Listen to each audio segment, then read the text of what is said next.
In another timeline, far from the one written by quills and sung by bards, the match that would shape the fate of Westeros was not Catelyn Tully to Ned Stark, but Catelyn Tully to Sir Jaime Lannister.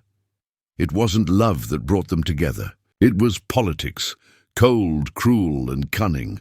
Lord Hoster Tully, ever concerned with the security of Riverrun and the threat of rising southern powers, had once entertained the idea of an alliance with the Lannisters of Casterly Rock.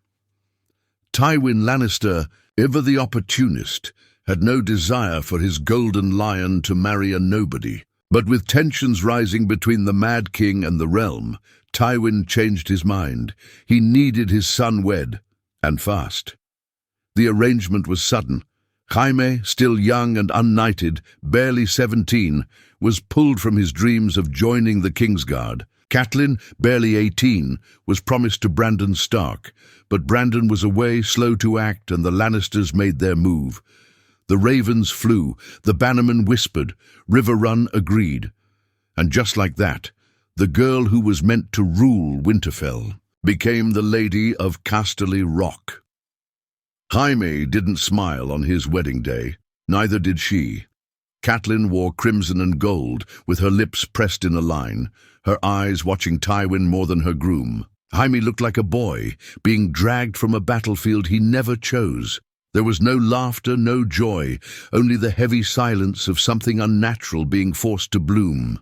At the wedding feast, Tyrion sat 3 goblets deep in wine, already muttering that his brother would hate this more than death.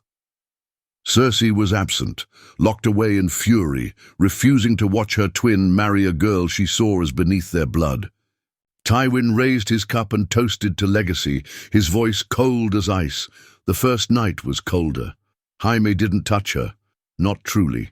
They lay beside each other like strangers, barely speaking. But the world saw them as united, and that's what mattered. In the years that followed, something strange happened. Catelyn grew sharp. She was not a Stark, soft in love and duty. She became a Lannister, a woman of strategy. She learned how to read court, how to speak in riddles, how to smile when she wanted to scream. She watched Tywin closely, learned his games.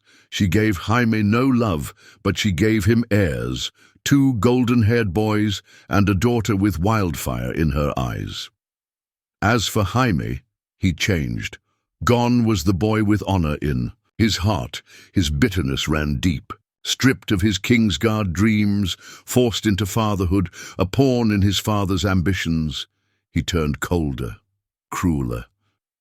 Not toward his children.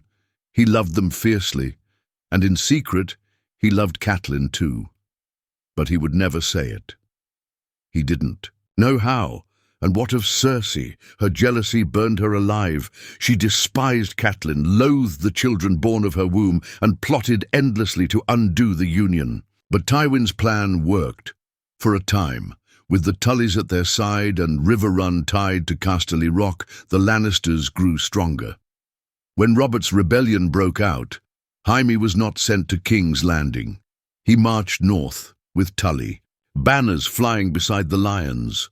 Ned Stark, now betrothed to another, a Frey girl of no renown, watched from Winterfell as the armies clashed in the Riverlands. The wolf and the lion were not enemies now. They shared blood through the Tullys, but alliances built on chains never last.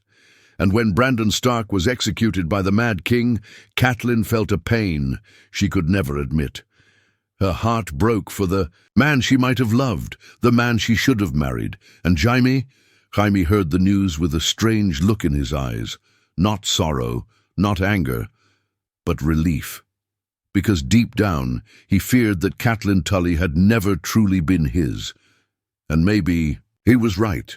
The rebellion burned hotter with every moon that passed. Houses bent the knee or fell under the weight of their pride. But while the Starks, Arryns, and Baratheons forged their alliance through grief and fury, the Lannisters watched, waiting. Tywin Lannister did not rush into war.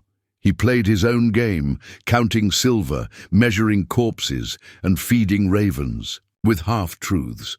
Jaime, bound now not by white cloaks but by a golden lion's expectations, led small companies in skirmishes across the riverlands. Each victory earned him more whispers, not of honor, but of cruelty. Catelyn sat in Riverrun during this time, her children kept safely behind thick stone walls, while she managed the affairs of both her father's house and the Lannisters' interests in the region.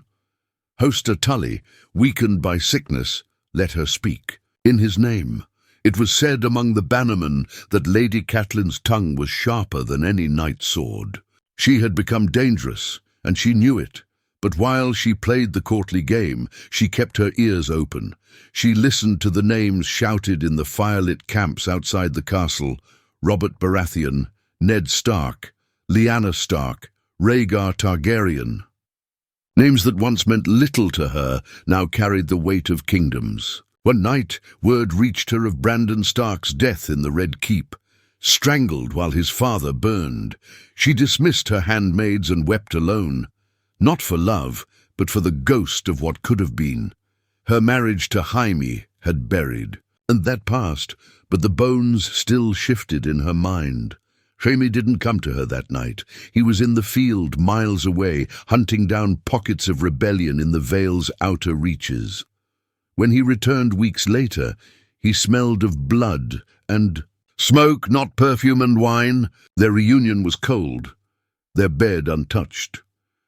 "You heard about Brandon?" she asked. Jaime nodded. "He's dead. What of it?" Her eyes narrowed. "He was your wife's first betrothed. And now he's dead. And I'm still married." "To you," Jaime said, unbuckling his sword belt, his tone flat. "Does that bother you?" She didn't answer, and he didn't press. In truth, Jaime didn't mourn Brandon Stark. He never liked the Northmen, stiff, humorless, too righteous for their own good.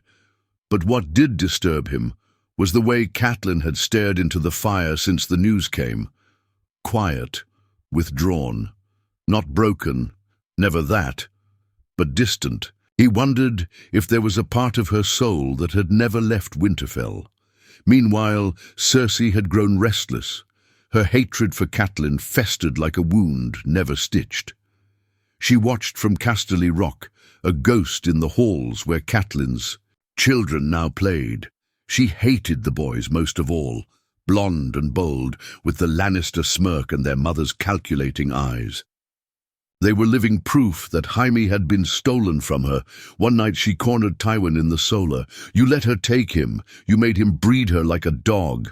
For what? Riverrun, a dying Tully lord, and a woman who wears red like its armor?"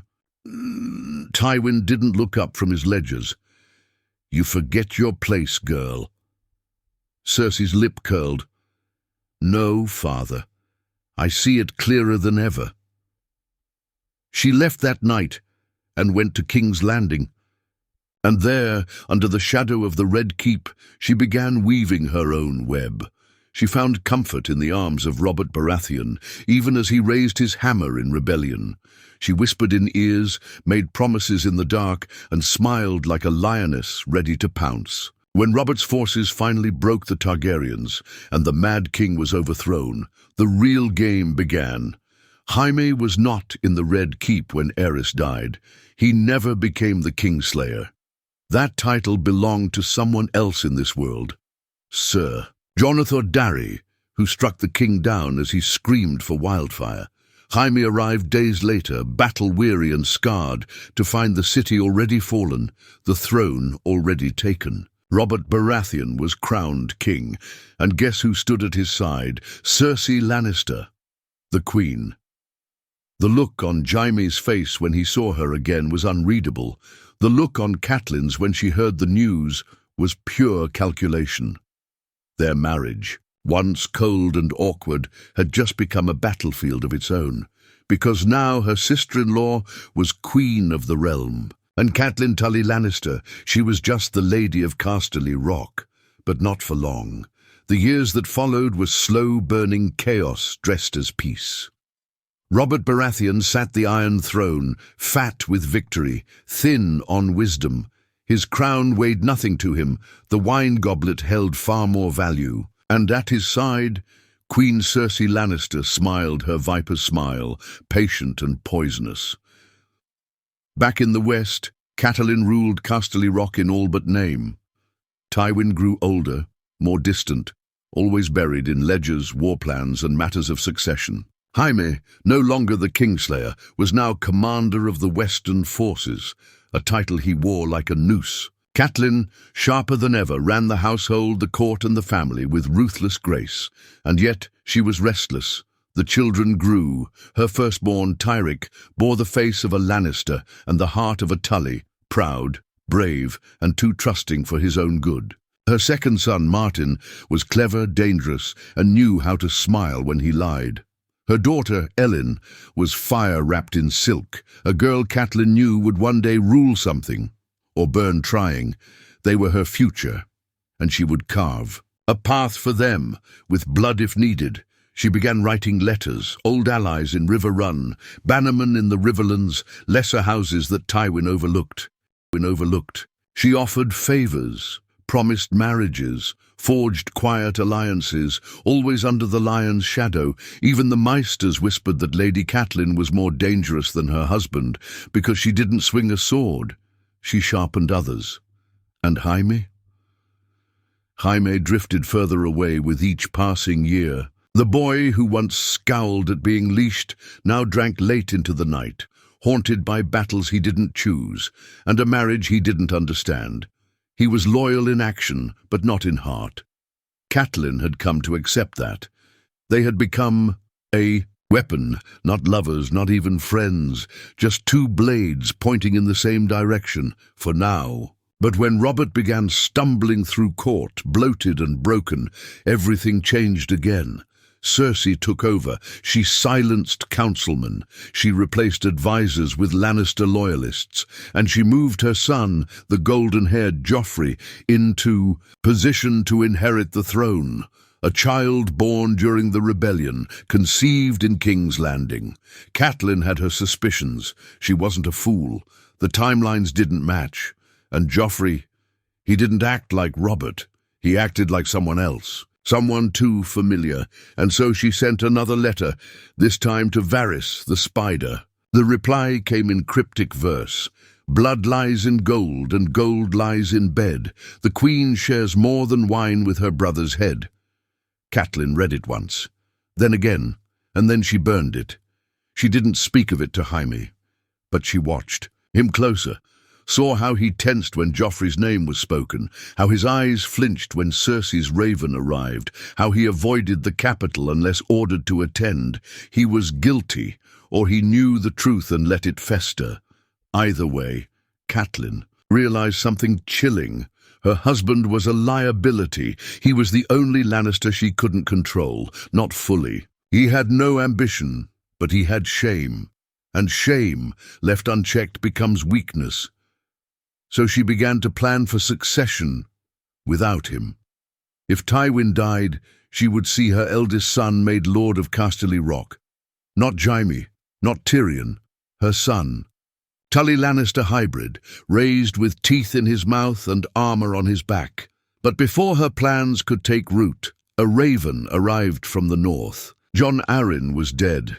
The hand of the king, the one man who could keep Robert from drowning in wine and Cersei from claiming total control, had fallen ill and perished.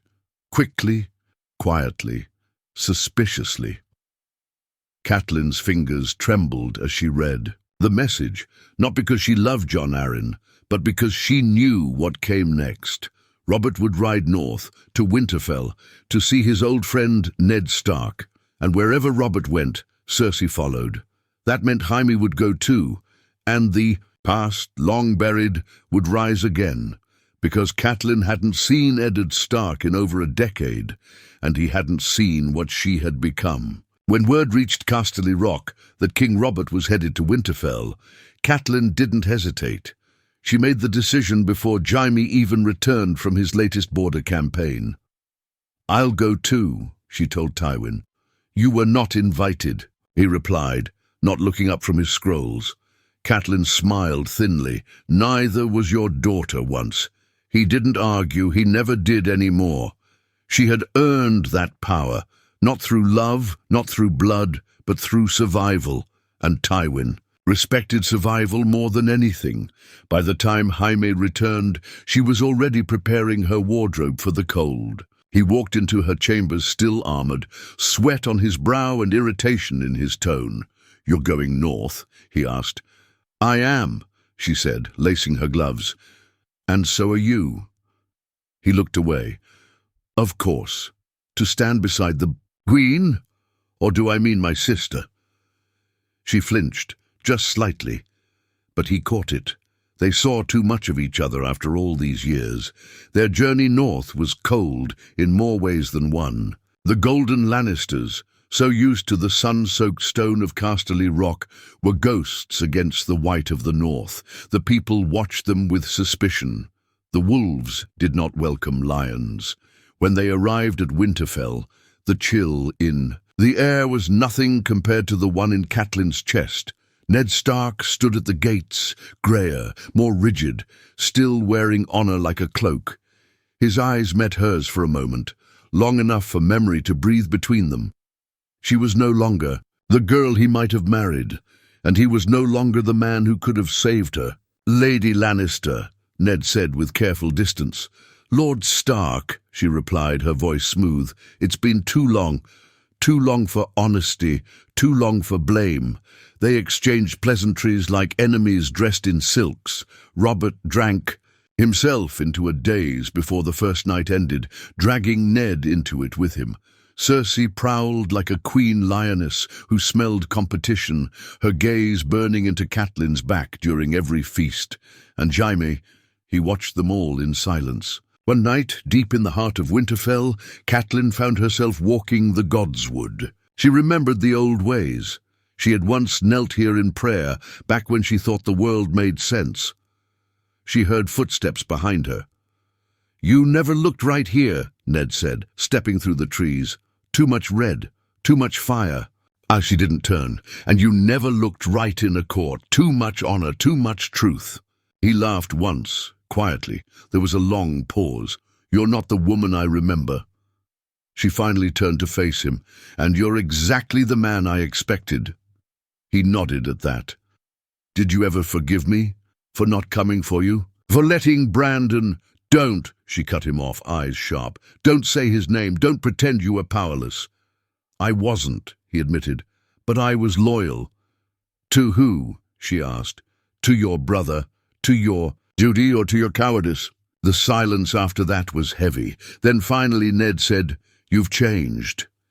Catelyn stepped forward, close enough for him to smell the southern perfume in her hair. "No, Ned. I adapted. There's a difference."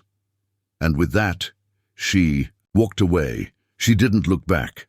But the past had already clawed its way out of the grave. Meanwhile, in the Queen's chamber, Cersei stood before the fire, her goblet untouched. Jaime sat in the corner, still in partial armor, watching her.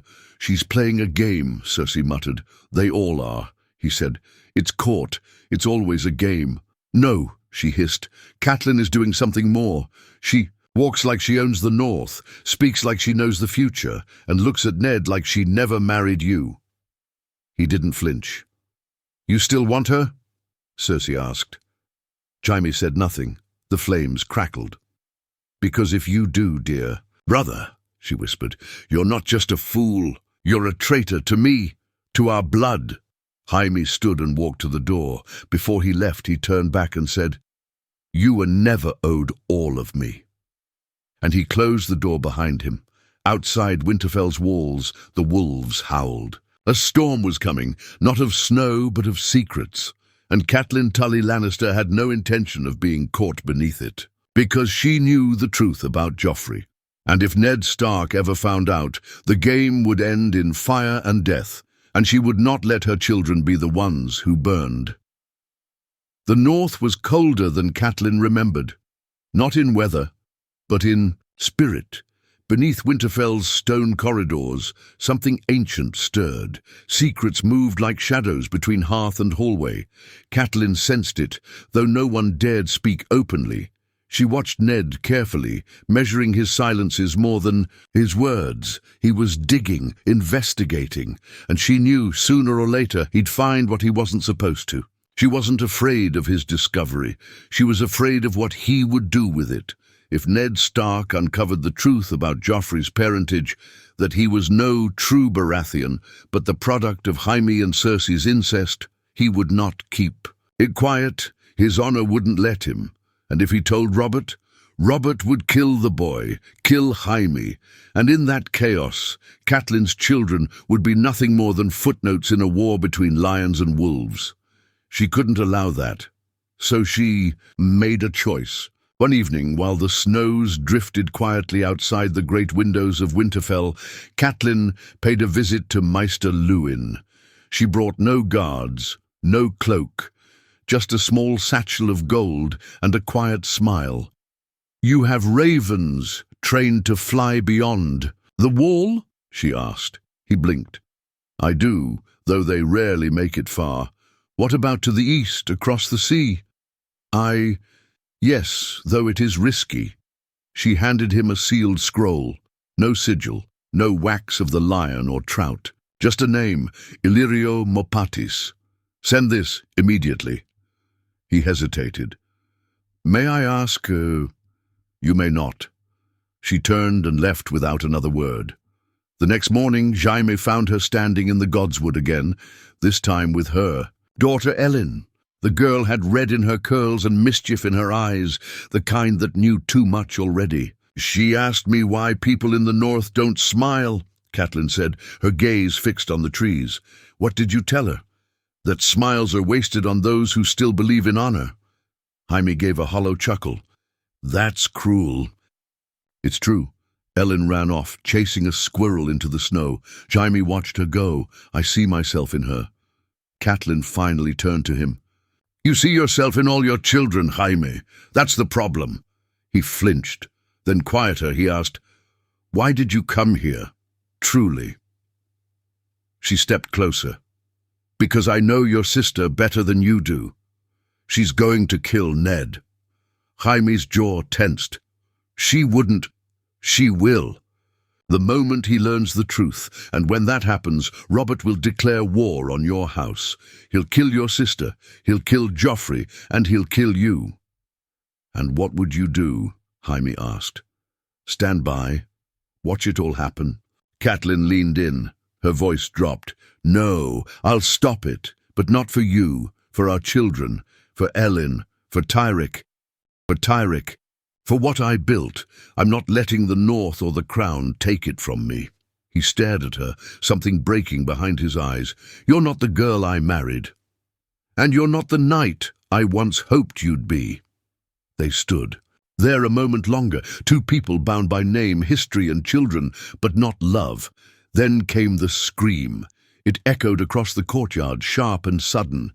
Catelyn and Jaime rushed toward it, a guard at the gate, pale-faced, pointing to a crumpled boy in the snow. Bran Stark, broken, unmoving. A silent crowd gathered. Ned pushed through, dropped to his knees beside the boy. His voice cracked, and words just grief. Catelyn's heart didn't ache, not out of cruelty, out of calculation. She knew the game had changed. Jaime stood very still, because only he knew the truth of Bran's fall, and Catelyn could see it on his face, the guilt, the panic, the unraveling. Later that night, as the fires burned low, she confronted him. "You pushed him." "I didn't mean to," Jaime muttered, pacing like a caged animal. He saw me and Cersei. He was climbing the tower. He wouldn't have kept it to himself. You could have spoken to him, threatened him, sent him away. He was a child. He wouldn't have listened." She stared at him, not in anger, not in shock, in calculation. "You just made things worse. Now there's suspicion. If he wakes, he won't," Jaime said, but his voice lacked conviction. Catelyn walked to the door. "Then you'd better hope he doesn't, because if he does..." She looked back at him. "I won't protect you." In the north, the wolves howled louder. The Stark boy was broken. the queen whispered in the dark, and Catelyn Tully Lannister, mother of lions, wife to a man she didn't trust, realized that war wasn't coming. It was already here. The cold in Winterfell shifted after Bran fell. It wasn't just the snow, it was the tension, thick, heavy. Every hallway whispered, every servant stared. The Stark household had become a nest of silent grief and mounting suspicion. Catelyn moved through it like a shadow. She visited Bran once, not out of sympathy, but curiosity. He lay still, unmoving, breath shallow. Maester Luwin said there was no telling when or if he'd wake. The boy's mother, Lady Stark, had not left his side. Every day sitting, every night praying. Like love alone could defy death. Catelyn didn't envy her, she pitied her, because love makes you blind, and blind people don't survive in Westeros. That night, she returned to her chambers and found Jaime pacing again. He hadn't slept. Guilt clung to him like sweat. His hands wouldn't stop shaking. He poured wine but barely drank it. "He'll wake," he said, as if saying it aloud made it real. "If he does, he'll name you." Jaime looked up. "And what will you do then?" Catelyn didn't answer right away. She walked to the fire, staring into the flames like they held prophecy. "I'll do what I must." He stepped forward. "He's just a boy.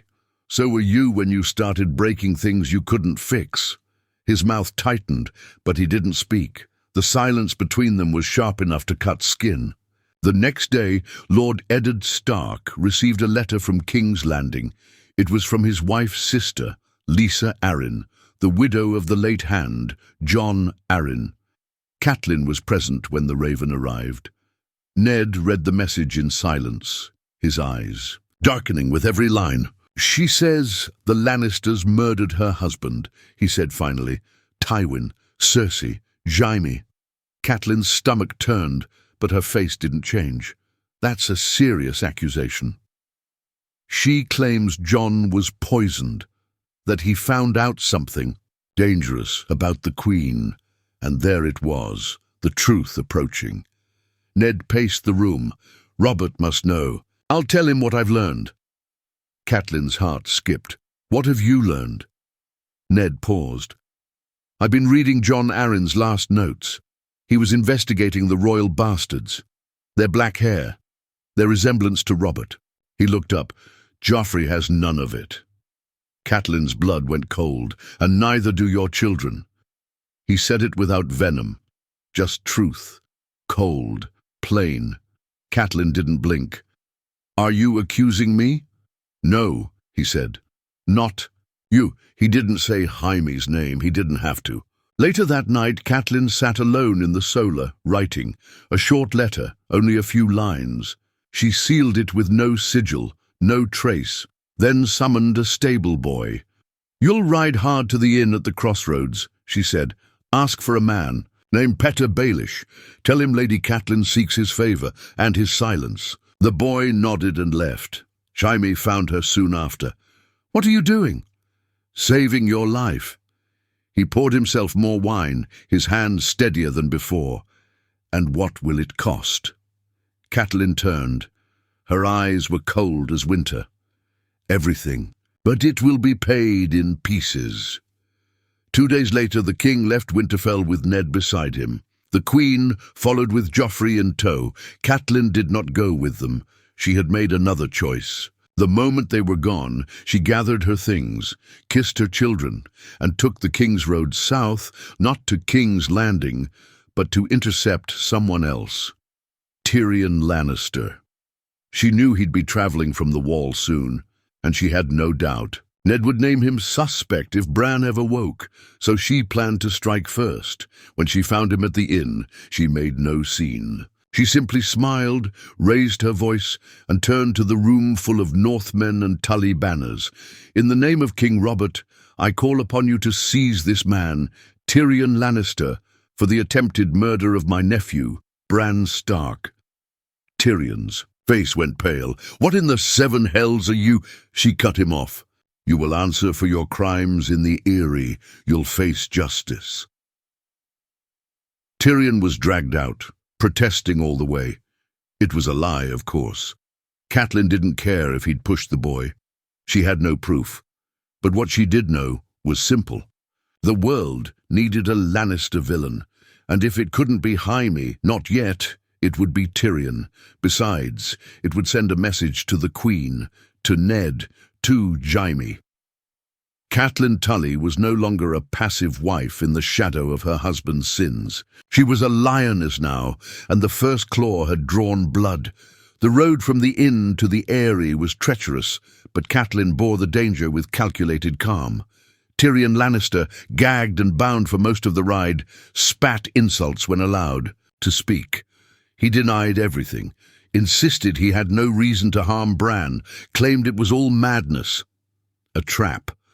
He wasn't entirely wrong, but Catelyn didn't care about truth. Not anymore. Truth was a child's tale. What mattered was perception, and in this world, perception could kill kings. She delivered Tyrion to her sister, Lady Lysa Arryn, and let the madness unfold. The woman she remembered from youth was gone. In her place was something twisted, paranoid, shrill, obsessed with her son and her own security. She screeched about Lannisters and treachery, about poison and betrayal. Catelyn simply stood back and let her sister do the screaming. Tyrion was thrown into the sky cells, the most horrifying prison in all of Westeros. Catelyn didn't flinch. She wasn't here for justice. She was here for fire. And soon it came. News of Tyrion's capture travelled faster than a raven on wings of fury. When it reached King's Landing, Cersei erupted. "She's lost her mind," the Queen snapped. "Kidnapping my brother. She's declared war." Ned tried to calm her, but his face was stone. He hadn't spoken to Catelyn since she left. He hadn't known about her plan. He should have. Robert, fat and flushed with drink, waved the whole thing off. "Let the dwarf rot. Gods know he's earned it." But Tywin didn't wave it off. He sent a raven, one message, sealed in gold. No. One knew what it said. But 2 days later, Jaime Lannister ambushed Ned Stark in the streets. The fight was brief, brutal, bloody. Ned's men were cut down. Jaime didn't kill him, not yet, but his blade made its message clear. You touch one lion, the pride strikes back. Ned was carried off to the Tower of the Hand, his leg broken. Jaime vanished into the night. War had begun. Back in the Eyrie, Catelyn received word of the attack. She didn't react, not outwardly, but inside her stomach knotted. She hadn't told Jaime what she planned to do. She hadn't warned Ned. She'd made a choice to act. And now the realm bled for it. Her sister came to her in the moonlight, eyes wild. "You started this," Lysa whispered. "They'll come for us." "Let them," Catelyn said. "They'll find the Vale harder to climb than they remember." But she didn't stay. She had no love for Lysa's madness, nor the Aerie's cold, sky-kissed halls. She left under. Moonlight, returning south through secret paths, always watching the horizon. By the time she reached the Riverlands, it had begun. The banners were rising, Stark, Tully, Arryn, Baratheon, against Lannister, and caught in the middle, her children. Back at Casterly Rock, her eldest son Tyrick had been placed under armed guard, not by enemies but by her own kin. Tywin feared betrayal from within. Her daughter Ellen was being groomed by maesters and knights for a future Catelyn could no longer predict, and Jaime, God's Jaime, was now wanted across the realm. Her marriage, once a rope binding two. Noble houses had become a noose. Then came another blow, a raven from Winterfell. Bran had awakened. He didn't remember the fall, not clearly, but he remembered climbing. He remembered a shadow in the window. Golden hair. A man. He couldn't name Jaime, but he didn't have to. The pieces were falling into place. And if Ned Stark learned the rest, if he put it all together. Catelyn stood on the edge of a cliff. She had thrown Tyrion to the wolves, broken her ties with the Queen, splintered her marriage, and risked war on a whisper. Now the past was clawing back. And still, she didn't blink. because her endgame was not survival, it was legacy. If the realm burned, she would walk through the ashes, holding her children's crowns in both hands. The capital stank of heat, sweat, and secrets. King's Landing always had. But now it smelled of something worse. Treason. Ned Stark had been arrested. Catelyn stood in a quiet inn just outside the city walls when the Raven came. She read the words once, her eyes scanning each line with cold precision. No tears, no gasps, just calculation. He had uncovered the truth, finally, that Joffrey was no true Baratheon, that Cersei had laid with her brother and borne 3 golden-haired bastards, that Robert's heir was a lie, and the Queen had made her move before Ned could tell the king. Robert was dead now. Boar hunt, they said. Convenient, Catelyn thought, timely.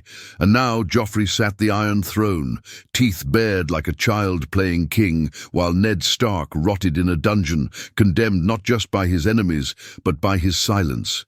He had tried to spare Cersei, to let her flee, to protect her children. Catelyn almost laughed when she read that part of the report. He still didn't understand the game. Inside the Red Keep, Queen Cersei ruled in all but name. Jaime had returned in secret, a ghost behind the walls forbidden from showing his face. He moved in shadows, unable to act without bringing war to his father's doorstep. Tywin was already marching. The Lannisters had declared open rebellion. River lords burned, villages fell, gold cloaks turned against each other in the streets. The realm was on fire, and in the heart of it Catelyn stood alone. She had made this. Tyrion imprisoned, Jaime hunted, Ned betrayed. War erupting like wildfire from a single match, her match. She had one final move left, a quiet meeting in the dead of night. No guards, no heralds, just her, a cloak, and the spider. Varys waited in the Undercity, eyes as slick and unreadable as ever. "You look tired, Lady Lannister," he said. "I'm not here for pleasantries." "No," he murmured, "you never are." She handed him a second letter, short, simple, written in her own hand. "Deliver this to Stannis Baratheon." Varys read it quickly. His eyes flicked up. "You're declaring for the older brother? I'm declaring for the rightful heir," she said. "And in return, I want one thing." "Say it." "My sons, Tyrick and Martin, are to be named lords in his new court. My daughter will marry into his house, and when this is over, Casterly Rock will not belong to the Lannisters." He smiled faintly. "You mean not to the old Lannisters." "I mean what I said." The next day the city awoke to a sight no one expected. Lord Eddard Stark was brought to the Sept of Baelor, dragged in chains, bruised and bloodied. The crowd screamed for justice. Queen Cersei watched from her balcony, her face unreadable. Joffrey, perched on the throne like a wild thing in a crown too big for his head, waved his hand and ordered the headsman forward. Sansa cried. The crowd gasped. Ned Stark knelt, and as the sword lifted, Catelyn Lannister was already gone. She left King's Landing before the blade fell. She didn't wait for the scream. She didn't need to. Ned's fate had been sealed. Long before he knelt, in the months that followed, the war deepened. The North rose in fury, proclaiming Robb Stark king in the North. The Riverlands burned. Cersei buried her shame behind a throne of lies.